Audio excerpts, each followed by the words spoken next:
देवताओं को भगा दिया, नाराज होकर ब्रह्मा जी के पास गए। सुखदेव जी ने और परीक्षित ने इतना अपमान किया, हमें भगा दिया। ब्रह्मा जी ने कहा देख लेते हैं 7 दिन कितनी पावर है उनकी कथा रूपी अमृत में। 7 दिन में परीक्षित को मुक्ति दिला दी, फिर भी संतुष्टि नहीं हुई। तो एक तराजू पर सारे उपनिषद ग्रंथों को रखा, एक और भागवत जी को रखा, और भागवत जी का पलड़ा एकदम नीचे हो गया। और स्वर्ग का अमृत पीना भी चाहो तो कितना पियोगे, थोड़ा सा तो है ही, उसे भी देवता लोग इतना संभाल के रखते हैं। इतने लोगों को मिला तो 2-2 4-4 बूंद हमारे हिस्से में आएगा, उसके बाद खत्म हो जाएगा। और ये कथा रूपी अमृत ठीक उल्टा है कि आपका पीते पीते तो पेट भर जाएगा, पर ये कथा रूपी अमृत कभी खत्म होने वाला ही नहीं। हरि अनंत हरि कथा अनंता, जितनी कथाओं में जाओगे एक नया रस मिलेगा। मेरी भी कई कथाएं सुन चुके होगे, पर आज कुछ नया ही रस आ रहा है, मैं देख रहा हूं, क्योंकि इसलिए इसका नाम कथा है। अगर एकाग्रता से मन लग गया तो आप उसी भागवत को 10 बार 20 बार 50 बार भी सुन लोगे, तब भी आपको एक नया ही रस उसमें आएगा।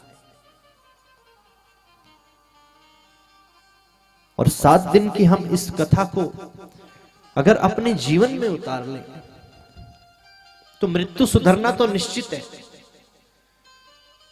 मृत्यु के अलावा जीवन कैसे सुधरता है ये आप देखेंगे। आपका बैठना, उठना, बोलना, चलना, अगर सुन के याद कर लिया, नहीं कह रहा मैं, जाकर मनन किया कि कथा हमें क्या सिखाती है, छोटे छोटे प्रसंग जो इसमें कथा में आते हैं उनका क्या उद्देश्य है। कोई कहानी नहीं है जो याद कर लेनी है, अपने जीवन में उतारने योग्य सारे प्रसंग हैं। 7 दिन की कथा उतार ली तो खुद देखेंगे कितना बड़ा अंतर आया। 7 दिन की नहीं तो 1 दिन की कथा उतार लो, 1 दिन की नहीं तो 1 क्षण की, और 1 क्षण की नहीं तो सिर्फ इस नाम को अपने हृदय में उतार लो, श्रीमद् भागवत। श्रीमद् यानी श्री जी का नाम, किशोरी जी का नाम स्पष्ट रूप से सर्वप्रथम भागवत। भा से भक्ति, गा से ज्ञान, वा से वैराग्य, और ता से तरणो उद्धार। भक्ति ज्ञान वैराग्य का ये सागर है, और जिसको सुनने से हमारा उद्धार हो जाता है। ऐसी अनमोल ये कथा है।